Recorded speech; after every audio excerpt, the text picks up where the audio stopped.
chanter, le Fils de Dieu est venu donner la vie. Nous te fêtons au roi, car tu nous fais partager ta joie. Un chant d'amour en ton honneur, un chant d'amour, Seigneur. Célébrer, venez le célébrer, son grand amour, venez le chanter. Le Fils de Dieu est venu donner sa vie. Nous te fêtons au roi, car tu nous fais partager ta joie.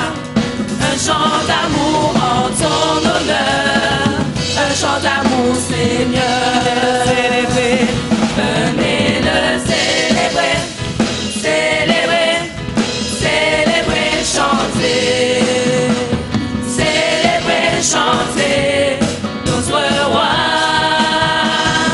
Venez le célébrer, célébrer, célébrer, chanter, célébrer, chanter votre roi.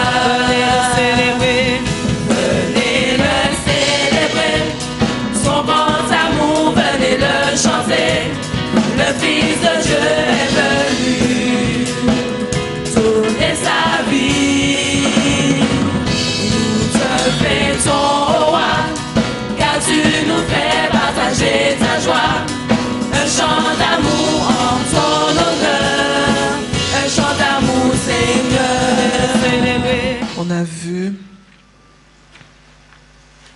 quand le diable contrôle une famille, comment il y a, par rapport au jardin d'Éden, il y a eu la division qui est venue s'installer, la haine, le non-pardon, la médisance, la jalousie, les rivalités, compétition, l'impudicité, l'inceste, l'adultère, les parricides, l'infanticide, cupidité, la rébellion des enfants, la domination, l'esprit de famille, et que l'esprit de famille n'épargne pas forcément les foyers chrétiens.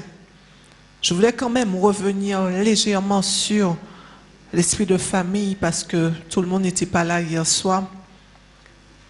Que nous devons vraiment avoir le discernement sans pour autant juger, mais lorsque nous sommes une famille en Christ, nous devons discerner quel esprit, savoir que chaque famille, le diable a déjà mis un plan en place pour contrôler cette famille avec un esprit.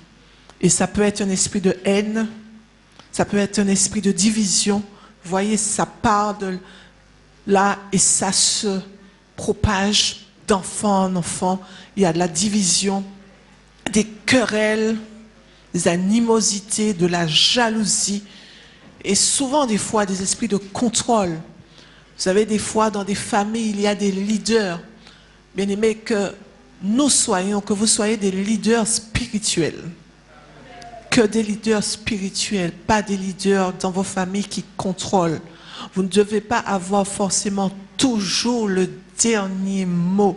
Tout le monde, si tout le monde suit la vision de Christ, vous êtes quelqu'un qui motive votre famille à marcher avec Christ. Vous êtes quelqu'un qui motive votre famille à aimer Christ, à aimer la parole de Dieu. Amen pour cela.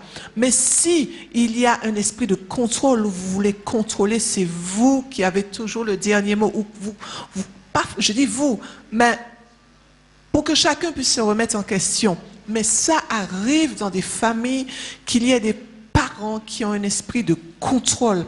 Et si cette personne, c'est des cancans que cette personne aime, sachez que vous aurez des cancans dans votre vie. Si cette personne aime des femmes, eh bien, vous allez vous retrouver aussi à aimer des femmes. Ou inversement, si cette personne a un lien quelconque, ben, qu'est-ce que cette personne peut vous donner? Puisque c'est cette personne qui vous contrôle, c'est cette personne qui vous dirige.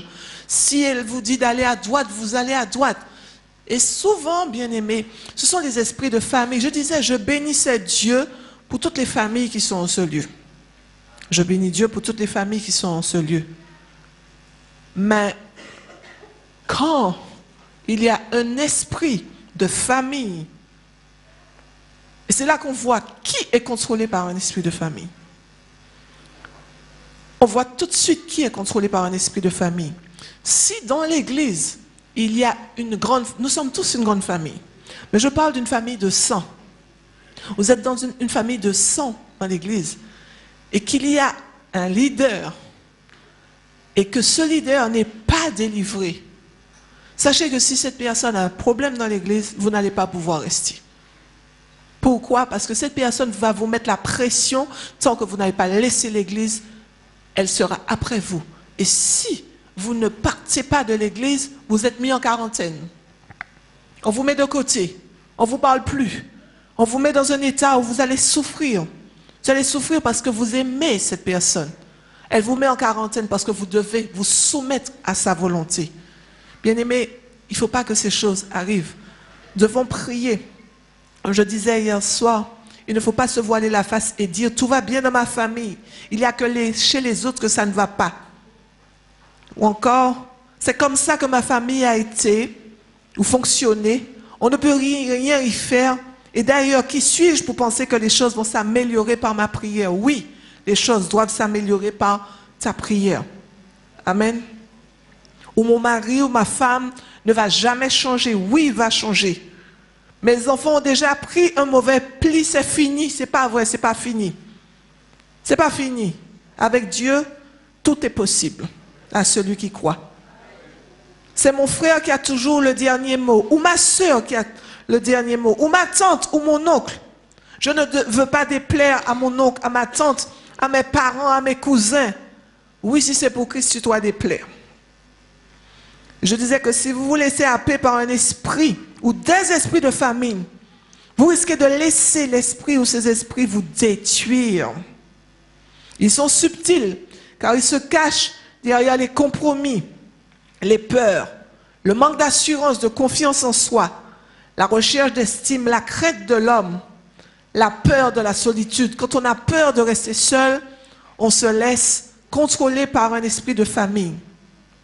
Chaque bien-aimé doit recommander le sort de sa famille à l'Éternel et il agira. Psaume 37, verset 5. Votre famille, vos enfants, vos parents doivent avoir une place honorable dans votre cœur. Éphésiens 6, verset 2 dit « Honore ton père et ta mère », c'est le premier commandement. Avec une promesse. Il y a une promesse afin que tu sois heureux et que tu vives longtemps sur terre. Seulement, l'esprit de Christ doit prédominer dans vos familles. Et que le monde ne peut recevoir. L'esprit de Christ, le monde ne peut recevoir l'esprit de Christ. Parce qu'il ne le voit pas et il ne le connaît point. Mais vous, vous le connaissez car il demeure en vous et il est en vous. Jean 14, verset 17. Si nous discernons quelque esprit qui domine dans nos familles ou foyers, parce que chaque personne sort d'une famille et crée son propre foyer qui devient une famille. Donc si vous discernez quel que soit l'esprit qui domine dans votre famille, ne croyons pas que nous ne sommes pas capables de les vaincre au nom de Jésus. Si le Seigneur notre Dieu nous permet de les déceler, c'est parce qu'il nous a donné le moyen de les vaincre au lieu de les laisser nous asservir. 1 Corinthiens 10, verset 13 dit qu'aucune tentation ne vous est survenue qui n'a été humaine. Et Dieu qui est fidèle ne permettra pas que vous soyez tentés au-delà de vos forces, mais avec la tentation, il préparera aussi le chemin d'en sortir afin que vous puissiez la supporter. Cela veut dire que, quelle que soit la domination qui se trouve dans votre famille, vous serez tenté à vous soumettre à cette domination. Comme vous pourrez aussi, parce que vous n'avez pas la force, vous laisser vaincre. Mais est-ce que cela plaît au Seigneur? Vaut mieux plaire à Dieu qu'aux hommes. Amen. Même si souvent ce sont des esprits puissants. Ce sont des entités qui sont là depuis longtemps, qui se transmettent de génération en génération. La famille est un édifice d'adoration. Pour rappel, Nous irons dans le livre de Genèse 24, versets 63 à 67, afin de comprendre les bases de bon mariage. Parce que s'il y a famille, il y a mariage. Il n'y a pas de famille sans mariage. Dis ça à ton voisin. Je vois des gens, des fois, qui disent « mon mari ». Tu ne peux pas dire « mon mari » si tu n'es pas marié. C'est clair devant Dieu. Devant Dieu, il faut être marié pour être mari et femme. Je peux dire « mon partenaire », comme vous voulez. Dans le Seigneur, ça n'existe pas, copain, copine. On a quelqu'un que le Seigneur, peut-être depuis jeune, on a des petits sentiments qui naissent.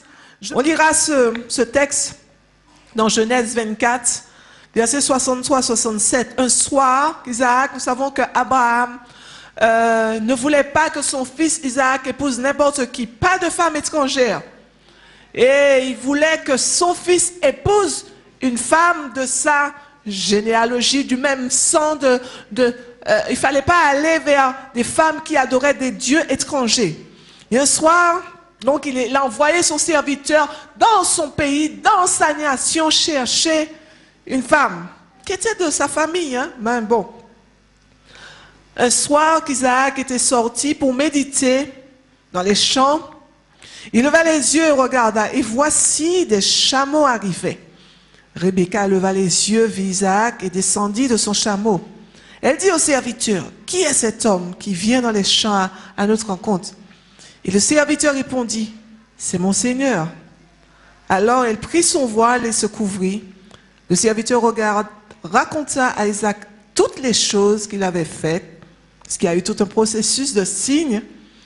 Et Isaac conduisit Rebecca dans la tente de Sarah sa mère. Il a pris Rebecca qui devint sa femme et il l'aima. Ainsi fut consolé Isaac après avoir perdu sa maman. Voilà les bonnes bases de mariage en Christ.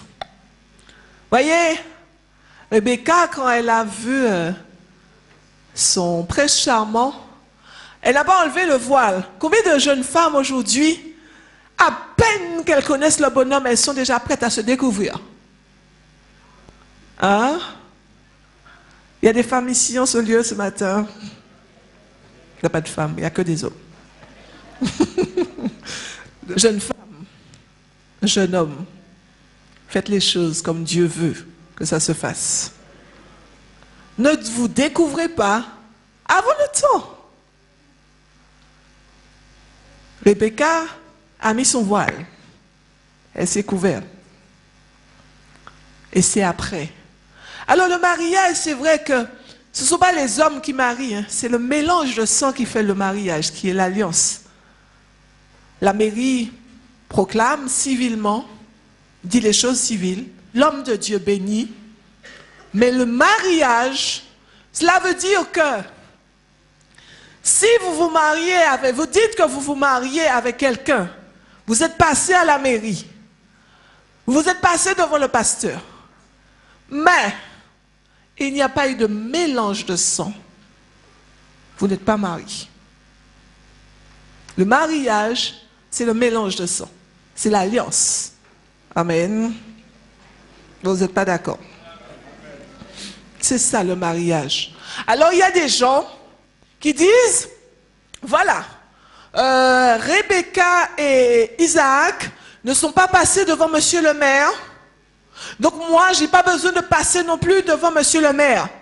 Je décide de prendre telle femme. J'ai connu des gens comme cela qui ont dit, voilà, on est mariés, et on va se marier, on va tester les choses. Écoutez, bien-aimés, nous sommes des serviteurs de Dieu et nous devons donner l'exemple. D'accord? La Bible nous demande de nous soumettre aux autorités. Nous sommes un témoignage pour les autorités. Mais si nous faisons les choses à l'envers, comment ils peuvent nous prendre au sérieux? Nous devons faire les choses correctement parce que nous sommes un témoignage. Qu'est-ce que ça vous coûte? Il n'y a rien de mal de se marier, de passer devant les autorités pour prouver aux hommes que vous êtes mariés pour attester les choses devant les hommes, après de passer devant les autorités spirituelles, et après, vous êtes mariés, vous passez, comment dire, aux lunes de miel, voilà, et vous êtes mariés. Pourquoi compliquer les choses? Pourquoi dire, voilà, je suis marié, je décide de prendre, oui, tu peux, avec cette personne, dire, voilà, nous proclamons que nous sommes unis devant Dieu, mais ne pas faire les choses à l'envers. Bien-aimés, il faut que nous soyons un témoignage vivant. Amen. Et voilà les bonnes bases du mariage où cet homme a attendu, il y a eu des signes, et tous les signes ont été, vous pouvez lire précédemment chez vous, comment les choses se sont faites pour Isaac. Et voilà, il prend cette femme, et cette femme, elle se couvre. Jeune femme, comme je vous dis, si vous n'avez pas connu la parole de Dieu, et que vous avez eu le temps de vous découvrir, demandez pardon à Dieu. Mais si vous avez la connaissance, et souvent, je pense que les jeunes le savent, on le redit, vous avez la connaissance, et vous dites, ah, mais on peut dire ce qu'on veut, mais voilà, la chair est faible, ça c'est votre problème. Dieu nous apprend à nous maîtriser, n'est-ce pas? Puisque nous venons de lire un verset qui dit qu'aucune tentation ne nous est survenue qui n'ait été humaine. Et Dieu qui est fidèle ne permettra pas que vous soyez tentés au-delà de votre force. Ça veut dire que tu as la force de résister. C'est ton corps qui te gère ou c'est Dieu qui gère ton corps? Amen. C'est Dieu qui gère ton corps. Si tu es spirituel, Dieu gère ton corps. Cela veut dire que tu sais que tu n'es pas capable de résister. Ne va pas dormir avec une jeune femme à côté de toi. Ou ne mets pas un homme à dormir à côté de toi. Amen. Béni soit l'Éternel. Une jeune femme vertueuse, je me retourne. Une jeune femme vertueuse doit se couvrir avant le mariage. Il y a souvent plus de jeunes femmes par là. Mais il y en a par là, mais comme ce sont ces jeunes femmes-là que je connais plus, c'est la clé de mariage réussi et aussi d'une famille bénie. Dites ça entre vous là. C'est la clé de mariage réussi et aussi d'une famille bénie. Amen. La famille en Christ a une valeur capitale pour l'avancement du royaume.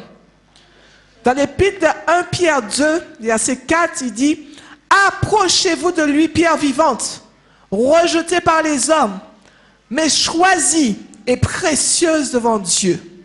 Et vous-même, comme des pierres vivantes, édifiez-vous pour former une maison spirituelle, un saint sacerdoce afin d'offrir des victimes spirituelles agréables à Dieu. » La famille agréable à Dieu par Jésus-Christ. La famille, c'est la colonne vertébrale de l'Assemblée. La famille est la colonne vertébrale de l'Église. S'il n'y a pas de famille, il n'y a pas d'Église. Bien-aimé, s'il n'y a pas de famille, il n'y a pas d'Église. Un ministère qui fonctionne sans famille, sans couple, c'est un ministère qui aura beaucoup de difficultés. Oui, bien-aimé. Un ministère qui fonctionne sans des couples, sachez qu'il y aura beaucoup plus de difficultés. C'est pour cela que le diable fera tout pour qu'il n'y ait pas de couple. Parce qu'un ministère ne peut pas fonctionner seulement avec des femmes ou seulement avec des hommes. Un ministère fonctionne avec le couple. Et vous avez peut-être constaté que pratiquement tous les serviteurs qui viennent à Vie Nouvelle, quand bien même que certains ne peuvent pas se déplacer là, c'est la famille. C'est le couple, c'est la famille qui sert le Seigneur. Pas un, et puis l'autre est à l'arrière. C'est la famille. Amen. Nous sommes nés, bien-aimés, pour adorer. Dieu a formé la famille pour le servir, pour l'adorer. La Bible dit dans Josué, 24, verset 15. Moi et ma maison, nous servirons l'Éternel. Dans ce chapitre, Josué dit au peuple, soit vous choisissez d'adorer l'Éternel ou d'autres dieux. Mais lui, son choix est fait. Il a choisi d'adorer le seul vrai Dieu, Yahweh. Le seul vrai Dieu. Il a choisi. Il y a certaines versions qui disent servir, mais il y a des versions qui disent adorer. Quand vous servez, vous adorez. Et quand vous adorez, vous servez.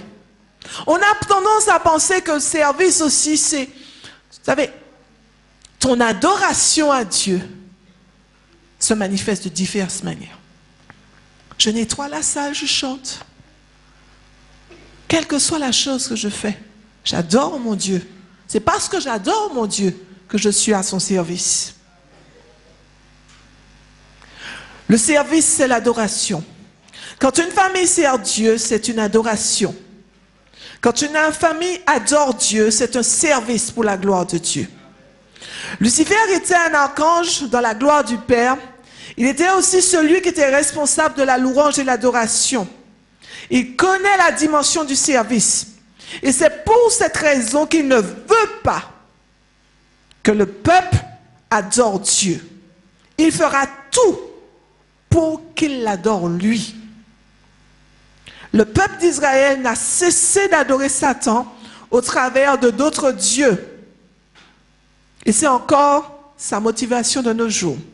Le but du diable, c'est que le peuple de Dieu adore Satan. Ils ne vont pas dire « j'adore Lucifer, j'adore Satan ». Il y a des gens qui disent « oui, moi j'ai choisi Satan ».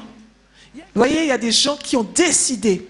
Mais beaucoup de personnes adorent Satan par d'autres dieux. Parce que Satan se cache derrière certaines choses.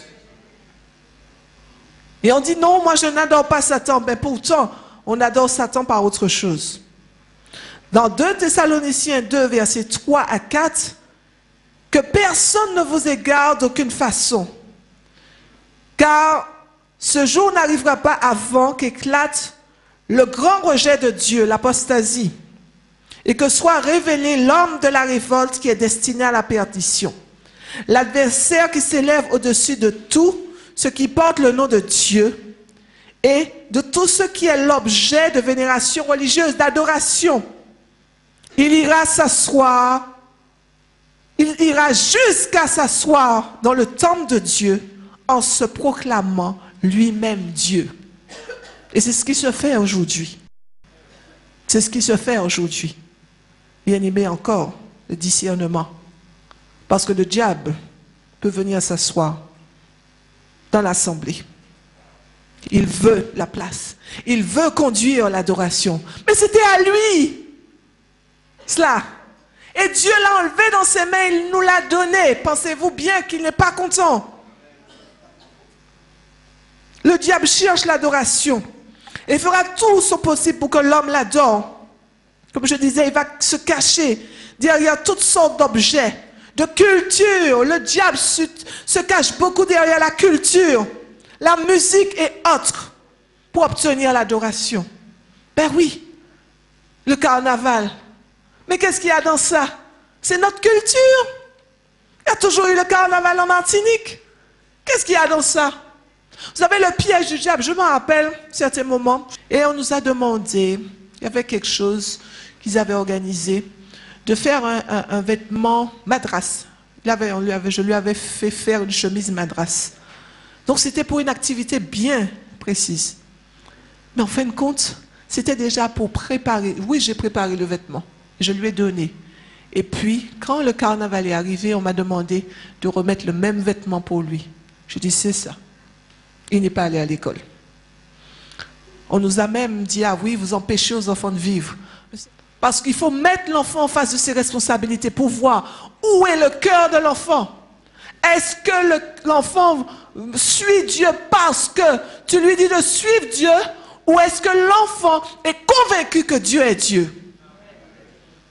Il faut des fois mettre... Ça m'est arrivé de tester mes enfants pour voir qu'est-ce qu'ils faisaient. Est-ce qu'ils avaient vraiment leur cœur ancré en Christ?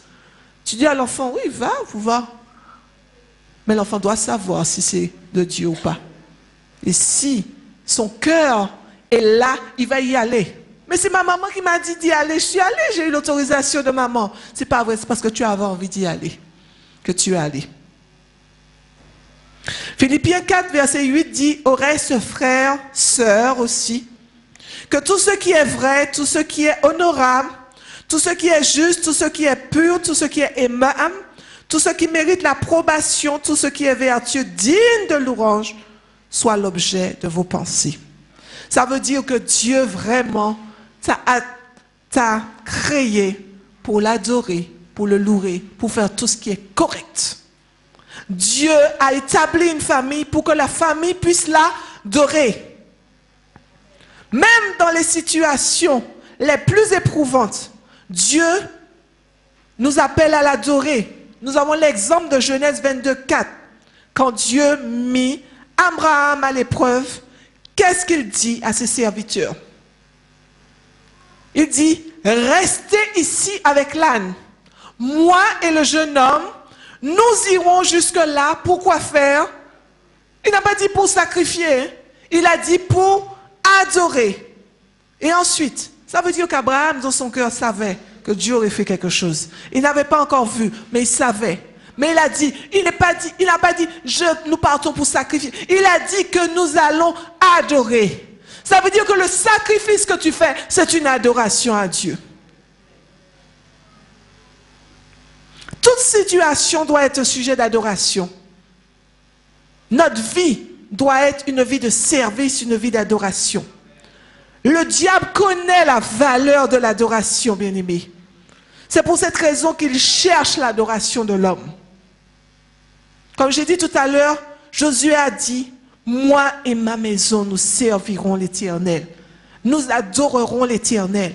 Mais moi, je dis ce matin, moi et ma maison, pas nous adorerons, nous adorons l'Éternel. Qu'est-ce qui peut proclamer ça en ce matin?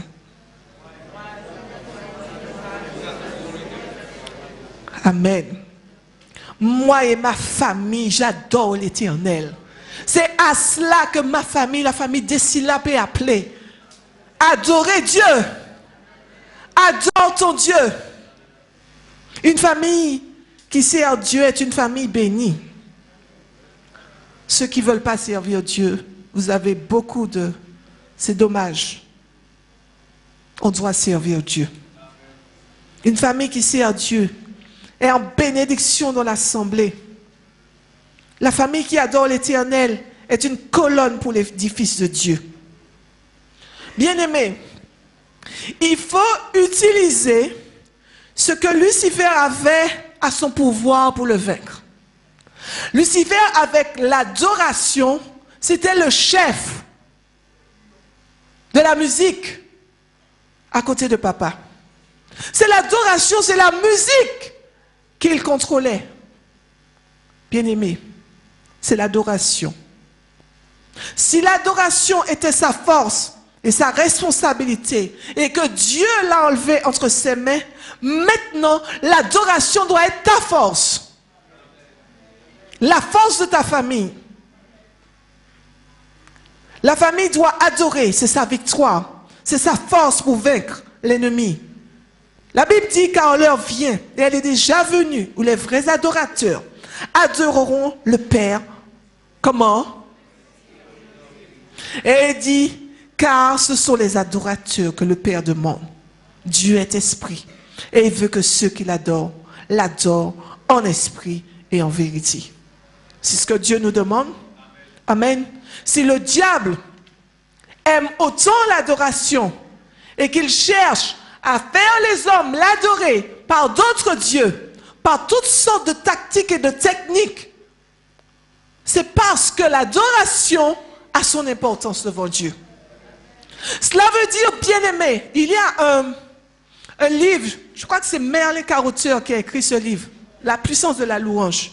Si le diable avait l'adoration entre ses mains, il avait la louange entre ses mains, et il a perdu, et il est autant en colère contre les adorateurs, c'est parce qu'un adorateur est puissant. Une famille qui adore Dieu est une famille puissante. Alors, des fois, on se dit même, bon, quand on est en famille, on s'ennuie. Et c'est pour ça que le diable donne beaucoup de distractions aux enfants. Beaucoup de distractions parce qu'on est en famille, on s'ennuie. On n'a pas... C'est monotone. C'est pas monotone. Parce que si la famille a compris quel était son impact, sa puissance, eh bien la famille allait se mettre ensemble et adorer. Amen. Lorsque la difficulté vient, on se met en famille et on adore. Quelle que soit la situation, bien-aimés, utilisez ce que le diable avait de plus puissant entre ses mains. C'était l'adoration. C'était la louange et l'adoration. Utilisez l'adoration et la louange contre le diable. Utilisez. C'est l'antidote. Utilisez. Apprenez à adorer. Quand vous chantez bien, quand vous chantez mal, que tout le temps, qu'il y ait une louange et une adoration qui monte dans votre cœur. Que vous soyez en voiture, que vous soyez, quel que soit l'endroit, qu'il y ait une adoration qui monte dans votre cœur. En famille, adorez le Seigneur, en esprit et en vérité. Et vous allez voir, l'onction de Dieu va descendre. Le parler en langue va descendre. La révélation va descendre. Dieu va se servir de vous et les choses vont changer. Les choses vont aller mieux parce que vous avez compris qu'il y a une victoire et une puissance dans l'adoration parce que le diable n'aime pas quand le peuple de Dieu adore. Et si le diable n'aime pas le peuple de Dieu qui est la famille de Dieu, quand la famille de Dieu, et vous voyez, lorsque nous adorons ici, et que nous adorons d'un cœur sincère, il se passe quelque chose. Nous sommes la famille de Dieu. Sachez que la première famille, c'est chez vous. La première famille, c'est chez vous. Adorez Dieu chez vous. Et vous allez voir, les choses vont changer. C'est une clé, l'adoration. Arrêtez les jeunes d'adorer le diable. Amen. Que le Seigneur soit béni.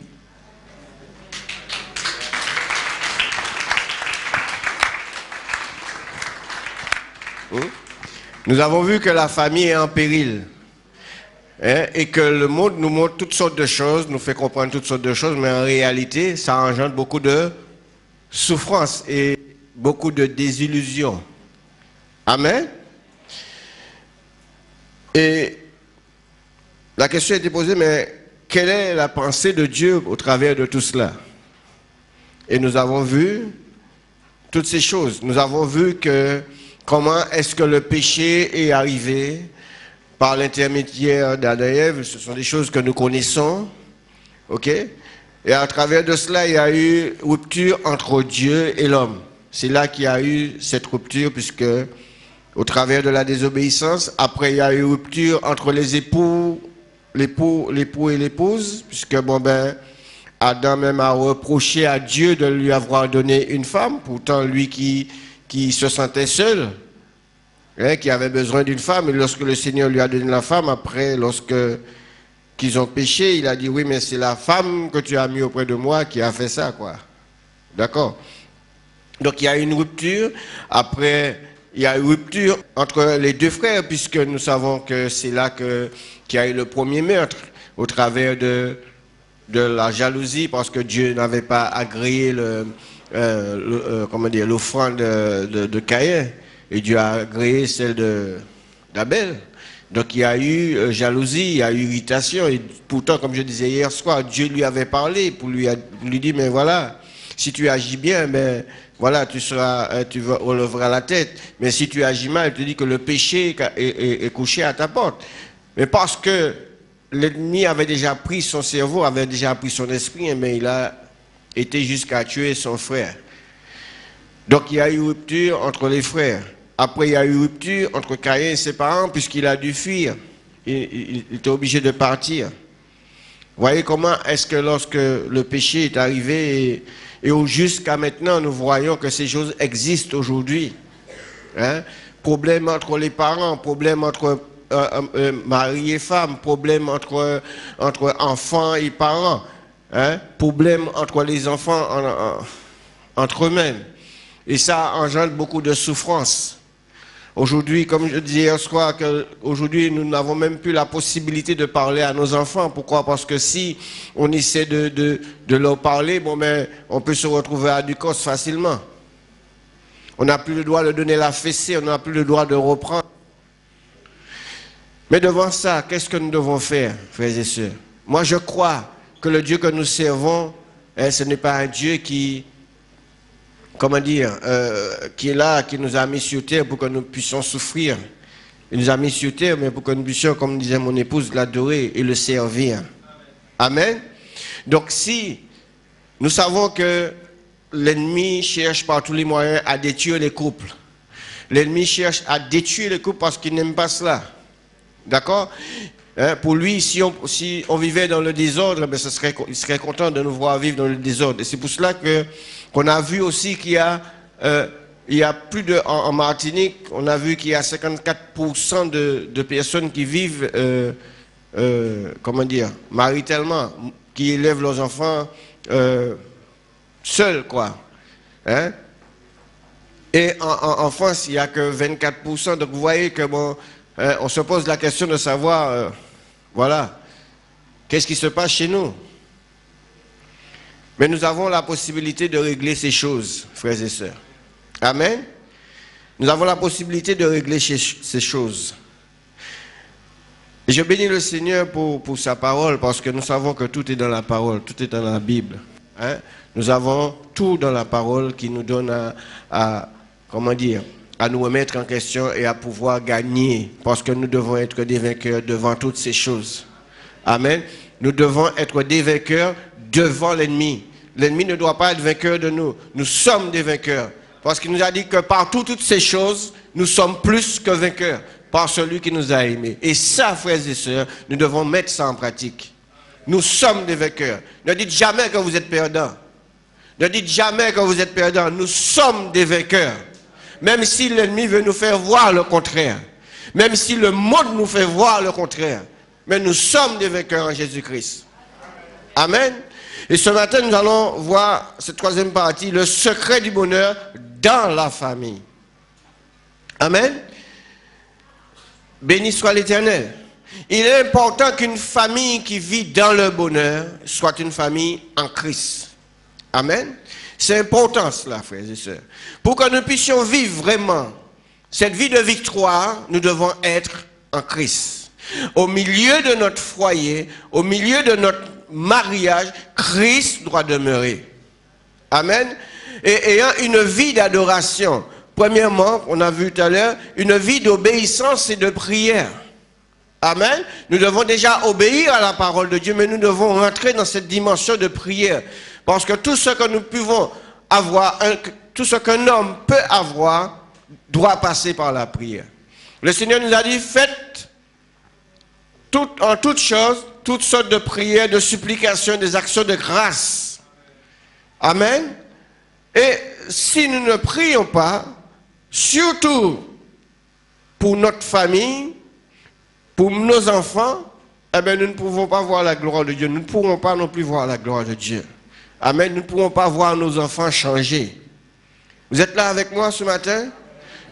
D'où l'importance de mettre Dieu au centre du mariage et du foyer.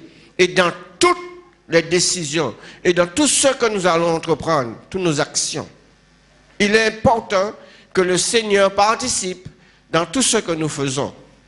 Amen. Il est important que le Seigneur soit au milieu de notre maison, de notre foyer, de notre mariage. Ça, c'est important, ça. Ça, c'est très important. Parce que si Dieu n'est pas au milieu, si Jésus-Christ n'est pas au milieu, il y a autre chose. Il y a quelqu'un d'autre. Et ce quelqu'un d'autre ne vous fera pas du bien. Au contraire, il cherchera à vous détruire. Amen. Il est important. Les enfants doivent aussi, première chose, être consacré dès la naissance au Seigneur. Je ne vous parle pas de baptême d'enfant. Je vous parle de consécration à Dieu. Amen. Dès la naissance et recevoir l'instruction de la parole de Dieu. Il est dit dans Proverbe 22, verset 6, « Instruis l'enfant selon la voie qu'il doit suivre. » Nous sommes là. Dieu veut que nous puissions consacrer. La première des choses que nous devons faire, c'est de consacrer. Et vous regardez, elle a dit, je veux prêter à l'Éternel. Je veux le prêter à l'Éternel et il sera toute sa vie. Ça veut dire que lorsque tu consacres ton enfant à Dieu, c'est toute sa vie. Amen. C'est toute sa vie qu'on doit consacrer nos enfants. Ça veut dire le présenter à Dieu. Comme Marie et Joseph ont fait pour Jésus. Ils ont attendu les 40 jours de purification et ensuite ils l'ont emmené pour le présenter, pas pour baptiser. Amen. Béni soit l'Éternel. Il faut qu'on soit bien d'accord. Alléluia. Dieu est Dieu et c'est lui qui fait toutes choses. Dieu est Dieu et c'est lui qui fait. Amen. Nous sommes parents, nous avons des enfants et nous devons les consacrer. Tous. Moi je crois que j'ai consacré tous mes enfants au Seigneur. Amen. Et je crois que tant qu'ils auront la vie, ils vont continuer à servir Dieu. Amen. Béni soit l'Éternel. Et tant que je serai vivant, je ferai tout mon possible pour qu'ils puissent continuer dans ce chemin. Alléluia. Nous devons consacrer nos enfants, frères et sœurs. Et la consécration des enfants ne doit pas être comme un rituel, comme font certaines personnes en baptisant leurs enfants. Mais ils doivent être présentés au Seigneur en suivant les commandements de la parole. Le 8e jour auquel l'enfant devait être circoncis, étant arrivé, on lui donna le nom de Jésus, nom qu'avait indiqué l'ange avant qu'il fût conçu dans le sein de sa mère.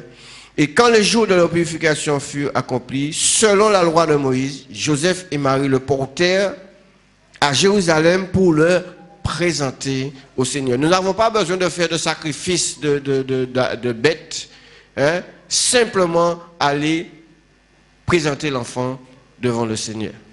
Amen, le consacrer. Béni soit l'Éternel. Amen. Les parents doivent servir en toute honnêteté. Amen. C'est-à-dire que ce soit ce que tu auras à faire pour le Seigneur, tu dois le faire en toute honnêteté. Car ceux qui remplissent convenablement leur ministère s'acquièrent un rang honorable et une grande du moins assurance dans la foi. Amen. Ne servons pas Dieu pour se faire voir. Ne servons pas Dieu pour une vaine gloire. Hein? Ne servons pas Dieu parce que bon, mais ça fait joli. Parce que bon, ben voilà, hein, on nous voit bien. Servez Dieu, même si restez, vous savez, restez dans l'ombre. Non, on sert Dieu parce qu'on l'aime. On sert Dieu parce que bon ben on veut voir sa gloire. On sert le Seigneur parce que bon ben voilà, le Seigneur nous dit que le serviteur de Dieu doit être désintéressé. Faire cela simplement parce que j'aime le Seigneur. Amen. Et c'est comme ça que les parents, la famille doit servir Dieu. Alléluia. Je disais que le bonheur de la famille passe par un bon témoignage et la compassion pour les gens du monde. Ça veut dire que même ceux qui n'ont pas encore Christ dans leur vie, qui n'ont pas encore accepté le Seigneur, nous devons les aimer, frères et sœurs, et nous devons avoir un bon comportement face à ces personnes. Parce que si nous avons un mauvais comportement, comment est-ce que nous allons pouvoir leur prêcher la parole? Comment est-ce que nous allons pouvoir leur dire, mais Jésus est amour? Si nous avons un mauvais comportement. Hey, si toutes les mains la et puis madame moi, si toutes les pendant et qu'à prêcher ma gavouille parole bail. Hello, vous êtes là? Si je contredis ce qu'elle dit, Si toutes les maladies en Kaila et puis, parce que bon, peut-être qu'à faire belle manière et puis là, et puis m'en va Kaila, m'en il y a des gens qui vraiment, vous savez, Satan utilise tellement de personnes qui ne connaissent pas la parole pour chercher à détourner, à mettre la zizanie dans les foyers, à mettre toutes sortes de pressions sur les gens. Hein? Mes frères et sœurs, nous devons avoir un bon témoignage. Un bon témoignage. Vous savez, il y a certaines personnes qui voient que lorsque leur foyer n'a pas bien fonctionné, il y a une forme de jalousie qui s'installe et que bon, qu'ils auraient aimé que tout le monde soit comme eux. Et si nous n'avons pas le discernement pour reconnaître Satan derrière tout ça, eh bien, nous tombons dans le piège. Et nous allons tomber dans le piège parce qu'on va vouloir montrer à ces personnes, voilà. Mais en réalité, il faut rester, justement, il faut rester caché. Comme je dis, dans un foyer, il y aura toujours des hauts et des bas. Ça, on ne peut pas empêcher ça. OK? Donc, il faut laisser les gens parler. Amen. Et je disais donc que une famille bénie n'est pas égoïste. Car si quelqu'un croit être religieux sans tenir sa langue en bride, mais en trompant son cœur, la religion de cet homme est vaine. Amen. Il dit qu'une famille bénie, c'est pour cela que frères et sœurs, nous ne devons pas trop parler. Nous ne devons pas trop parler. Si tu ne tiens pas, tu n'arrives pas à tenir ta langue en bride, c'est problème au Kaini la caillou même. Vous savez cela? Ça veut dire que si tout le temps tu es en dispute avec ton épouse, tes enfants seront tout le temps en train de se disputer. Vous êtes là? Si le monde voit, si même il n'y a pas qu'à dire, ça y dit. Amen. On sert un Dieu qui est vivant. Et quand tu sers Dieu, quand tu sers le Seigneur sincèrement, eh bien, il te protège. Et justement, il met les anges à camper autour de ta maison, mais il met la lumière pour aveugler ceux qui veulent venir. Alléluia. Il protège la famille. Amen. Quand je disais que quelqu'un, un couple, une famille doit tenir sa langue en bride. Ce n'est pas toute bagaille pour nous dire. Ce n'est pas toute bagaille pour nous répéter. Parce que ça peut agir sur ton foyer, sur tes enfants aussi. C'est important de comprendre cela. Amen. Il dit que la religion pure, sans tâche devant notre Père, consiste à visiter les orphelins. Ça veut dire, nous, en tant que couple, en tant qu'enfants de Dieu, en tant que famille, nous devons nous occuper de ceux qui sont dans leurs besoins. Amen. Des veuves et les veuves dans leur affliction et se préserver des souillures du monde. Amen. Nous avons une mission sur cette terre. Mon épouse a dit que nous devons l'adorer, oui. Mais nous avons notre mission, une mission. Nous avons une mission, c'est de servir Dieu en esprit et en vérité. Amen. Ce qu'il nous a demandé de faire. Les parents doivent avoir le souci des besoins de leurs enfants. Amen. Même quand ils deviennent grands. Et les enfants doivent aussi être attentifs aux besoins de leurs parents quand ils grandissent. Amen. Amen. Les parents doivent avoir le souci des besoins de leurs enfants. Ça veut dire que ton enfant, quand il commence à grandir, tu dois t'occuper de lui. Pas la Dieu en l'arrière. Amen. Et je parle au père qui, bien souvent, enfin, j'espère et je crois qu'en Vie Nouvelle, il n'y a pas ça. Doucine belle. Yolo. Donc après Doucine, ça belle. Mais là, et tout, regardez, ouais, madame, votre commencer à monter, vous commencez. Ah, mais c'est pas ta main, hein? Ah non, pas qu'à chipper. Non. Ou qu'à fuir responsabilité. Est-ce que vous êtes là? Oui. J'ai touché un point là. Qui naît dans le mariage ou hors mariage, c'est où qui était, et puis madame là, au chipé d'Ich là aussi. C'est notre devoir, c'est votre devoir de vous occuper de votre enfant. Amen. Ne fuyez pas vos responsabilités. Parce que quand grandissant, c'est lui qui a trouvé pour qu'il commence à débréter, hein, pour qu'il trouve puis il bat la main. Mais si pas tu peux dire, il a été petit, qui m'a dit qu'il faut tu peux dire. Ce que je vous dis là, ce sont des réalités, hein, frères et sœurs. Ce sont des réalités. Ah, mais vous avez vécu la vie, ou même vous vivre ta main tout, hein? Vous n'avez jamais entendu ça? Hein? Ça ne vient pas de la planète Mars, hein? Ça vient de ce monde. Béni soit l'Éternel. Dans le livre de 1 Timothée 5, verset 8, il dit que si quelqu'un n'a pas soin de sa famille, et principalement de ceux de sa famille, il a rogné la foi. Il est pire qu'un infidèle. Waouh! Vous voyez l'importance des choses? Il dit que si quelqu'un n'a pas soin, et principalement ceux de sa famille, il a rogné sa foi. Il est pire qu'un infidèle. Ça veut dire que c'est grave, frère. C'est grave. Vous savez, bien souvent, nous, on se prive. Parce que je veux que mes enfants avancent. Ce que je n'ai pas pu faire, ce que mes parents n'ont pas pu faire pour moi, et je ne les en veux pas, parce qu'ils n'avaient pas la possibilité de le faire. Et ce que moi, je n'ai pas pu faire, eh bien, je vais souhaiter que mes enfants puissent le faire. Donc je me prive, on se prive bien souvent. Hein? On se prive, mais pour que nos enfants puissent réussir. Mais l'on a fait bagarre qui n'est pas bon, il faut que nous corrigeons. Vous êtes d'accord avec moi? Frères et sœurs, nous devons corriger nos enfants. Quand je parle de correction, je dis corriger, ce n'est pas ni tombant les battre, non, non. La correction, c'est de parler à l'enfant. De lui faire comprendre.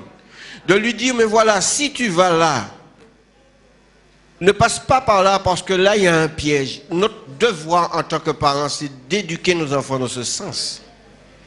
Donc, aujourd'hui, nous devons éduquer les enfants, frères et sœurs. Nous devons leur donner. Nous devons faire cela. Nous devons prendre soin de nos enfants. Comme nos enfants aussi doivent prendre soin de nous. Amen. Amen, les enfants. Amen, les enfants. Vous devez prendre soin de vos parents, les honorer, les aimer. On a vu ce verset-là. Enfants, obéissez à vos parents. Parce qu'il y a une promesse derrière, afin que tu sois heureux et que tu vives longtemps sur la terre. C'est une promesse que Dieu nous a faite. Amen, c'est à nous de voir ce que nous voulons, ce que nous faisons, ce que vous voulez faire. Amen. J'ai plus de père, j'ai plus de mère pour les honorer. Mais je dois quand même garder cet amour pour eux. Parce que c'est grâce à eux si je suis là. C'est grâce à eux si j'ai reçu cette éducation. Amen. Béni soit l'Éternel. Qui était méchant ou pas méchant, mais c'est grâce à eux si je suis là, si je vis. Amen. Et je dois donner gloire à Dieu pour cela. Merci Seigneur. Les parents doivent enseigner leurs enfants à craindre Dieu et à se détourner du mal, à aimer la justice et à haïr le mal et l'iniquité. Amen. C'est un précepte, c'est des ordonnances. Nous devons enseigner nos enfants à craindre Dieu, à savoir que Dieu voit tout ce que nous faisons. Et c'est notre travail, parents, de pouvoir éduquer nos enfants, leur dire, voilà, tu as fait ça. Tu ne veux pas reconnaître que tu l'as fait. Mais sache que même si, moi je ne sais pas, je ne t'ai pas vu, mais Dieu t'a vu. Amen. Il faut leur mettre sur le fait accompli. Leur dire, bon voilà, tu me mens, ça c'est ton problème. Mais je sais qu'il y a quelqu'un qui t'a vu, qui a vu ce que tu as fait. Amen. Et en disant l'enfant cela, il prendra conscience du moins de son acte. Et tu vas voir qu'il va revenir. Tu sais, papa, tout à l'heure je t'ai menti. Telle chose, j'ai fait telle et telle chose. On doit haïr le mal. On doit apprendre aux enfants à haïr le mal. Et à aimer le bien. Amen. Dans le livre d'Hébreux, 1er verset 9, qu'est-ce qu'il dit? Tu as aimé la justice, tu as haï l'iniquité, c'est pourquoi, ô Dieu, ton Dieu t'a oint d'une huile de joie au-dessus de tes égaux. Alléluia. Amen. Jésus a haï le mal. Jésus a haï l'iniquité. Amen. Et il a aimé le bien. Béni soit l'Éternel. Et c'est ce que nous devons apprendre à nos enfants. Pas apprendre à nos enfants à les voler. Parents, nous devons être intègres devant nos enfants. Ils regardent tout ce que vous faites. Comme disait mon épouse, si vous savez un bout qui a joué, eh bien, savent que c'est Yeshua qui a joué aussi. Si c'est Yeshua qui a bré, savent qu'il y a bré aussi. Si il a filmé, savent qu'il y a aussi qui a filmé. Amen. Le problème, enfin, la parole de Dieu nous dit que, il dit que les mauvaises compagnies corrompent les bonnes mœurs. Amen.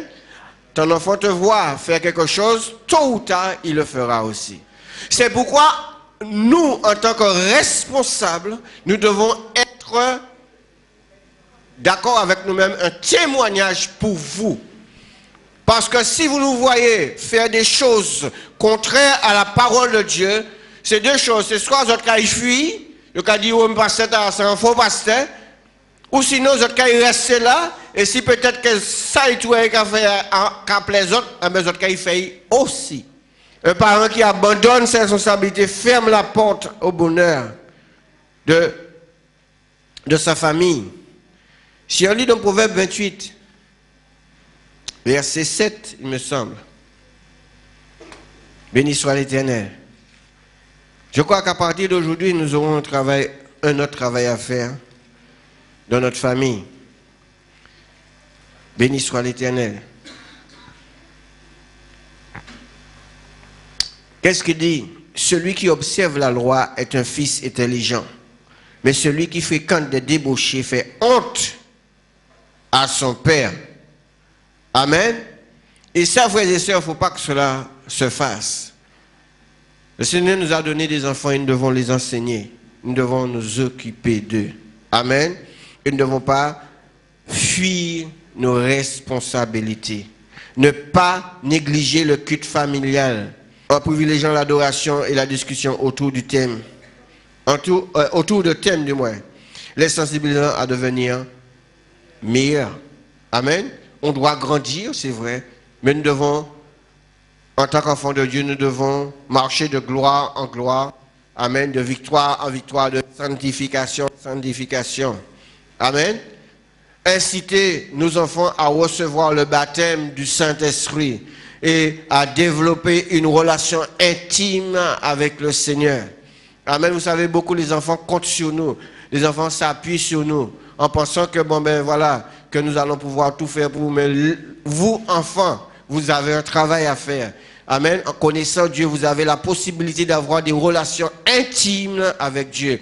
Et cherchez à être baptisés du Saint-Esprit. La Bible nous dit dans Acte 1, verset 4, mais vous recevez une puissance, le Saint-Esprit descendant sur vous. Et vous serez mes témoins à la Martinique. Hein? Dans tout le pays, dans toute cette île Martinique, vous serez des témoins. Hein? À Jérusalem, dans toute la Samarie et dans toutes les extrémités de la terre. Amen. Et savoir que Dieu peut nous accompagner dans tous nos projets parce qu'il est Dieu. Amen. Béni soit Dieu le Père de notre Seigneur Jésus-Christ qui, selon sa grande miséricorde, nous a régénérés. Amen.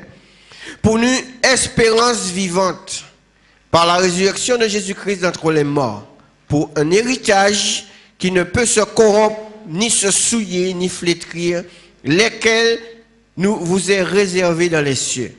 Amen, ça c'est notre héritage. À vous qui par la puissance de Dieu êtes gardés par la foi pour le salut, prêts à être relevés, être révélés du moins dans les derniers temps.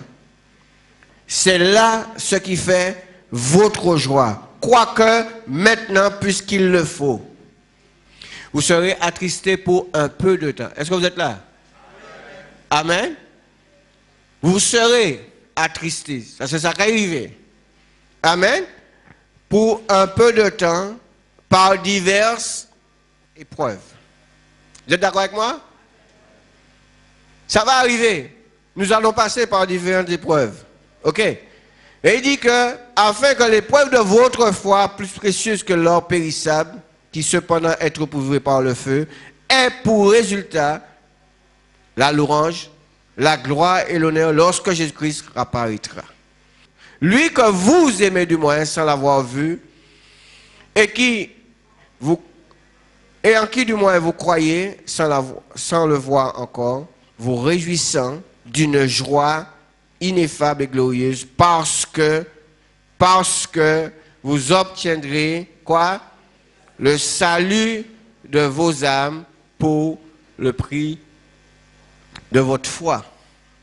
Amen. Aimez Dieu, frères et sœurs. Aimez Dieu. Et nous aussi, nous devons apprendre aux enfants à aimer le Seigneur. Je ne dis pas que vous ne l'aimez pas, mais aimez-le encore plus. Amen. Et si nous l'aimons encore plus, eh bien, nous allons se sentir... Vous savez, si je ne viens pas à l'église, je vais me sentir mal. Si je ne viens pas à l'église, je vais me sentir mal. Je ne peux pas ne pas être dans la maison du Seigneur. Parce que l'amour que je porte au Seigneur, je ne pourrais pas, comment dire, l'amour qu'il a pour moi, je ne pourrais pas, comment dire, remettre cet amour à Dieu. Vous comprenez ça? Ce que Dieu a fait pour moi, il l'a fait pour vous aussi. Mais je ne pourrai jamais remettre à Dieu ce qu'il a fait pour moi. C'est pourquoi je dois l'honorer tout le temps. Je dois être, chaque fois qu'il y a rendez-vous, être dans sa maison. Amen. Je ne dois pas manquer ce rendez-vous. Parce que j'aime le Seigneur, je dois être là. Je me dois d'être là. Et que ce soit ce qui peut... C'est vrai qu'on peut avoir un inconvénient, on peut avoir un problème. Mais je me dis que même si boudin, moi, avant mal, je vais aller quand même. Excuse-moi l'expression créole, le boudin. Mon ventre me fait mal, je vais quand même. Même si j'ai mal aux pieds, même si j'ai mal à la tête, j'irai quand même. Parce que j'ai un rendez-vous. Et ce rendez-vous-là, si je ne vais pas, je sens que je vais perdre quelque chose. Amen. Même si je ne vois pas la chose tout de suite, mais si ma parole m'a senti, non. C'est comme si je suis infidèle au Seigneur. C'est comme si je l'ai trompé. Je me dois d'être dans sa maison. Parce qu'il m'a dit, vous savez, il y a des gens qui disent, ouais, mais c'est pas lorsqu'on est dans l'église tous les dimanches, tout le temps que vous ne pouvez pas bénir. Tu peux être béni. Ok. Mais la Bible nous dit, dans le psaume 133, que c'est là qu'il fait descendre sa bénédiction. Elle m'a pas raté bénédiction pour Dieu. Amen. Je ne peux pas rater la bénédiction du Seigneur. Donc, je veux être dans sa maison. Amen. Béni soit l'Éternel. Et on va terminer. Frères et sœurs, nous devons manifester de l'amour pour nos enfants. Amen. C'est important.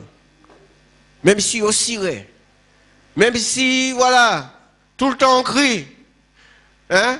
Même si tout le temps on menace de prendre le bâton, nous devons les aimer quand même.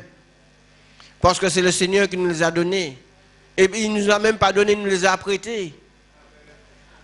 Amen. Il nous a prêtés.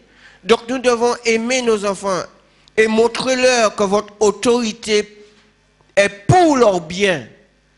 Amen. Et que vous compatissez à leur épreuve et souffrance. N'aidez pas le diable à les détruire. Soyez acteurs avec le Saint-Esprit de leur édification.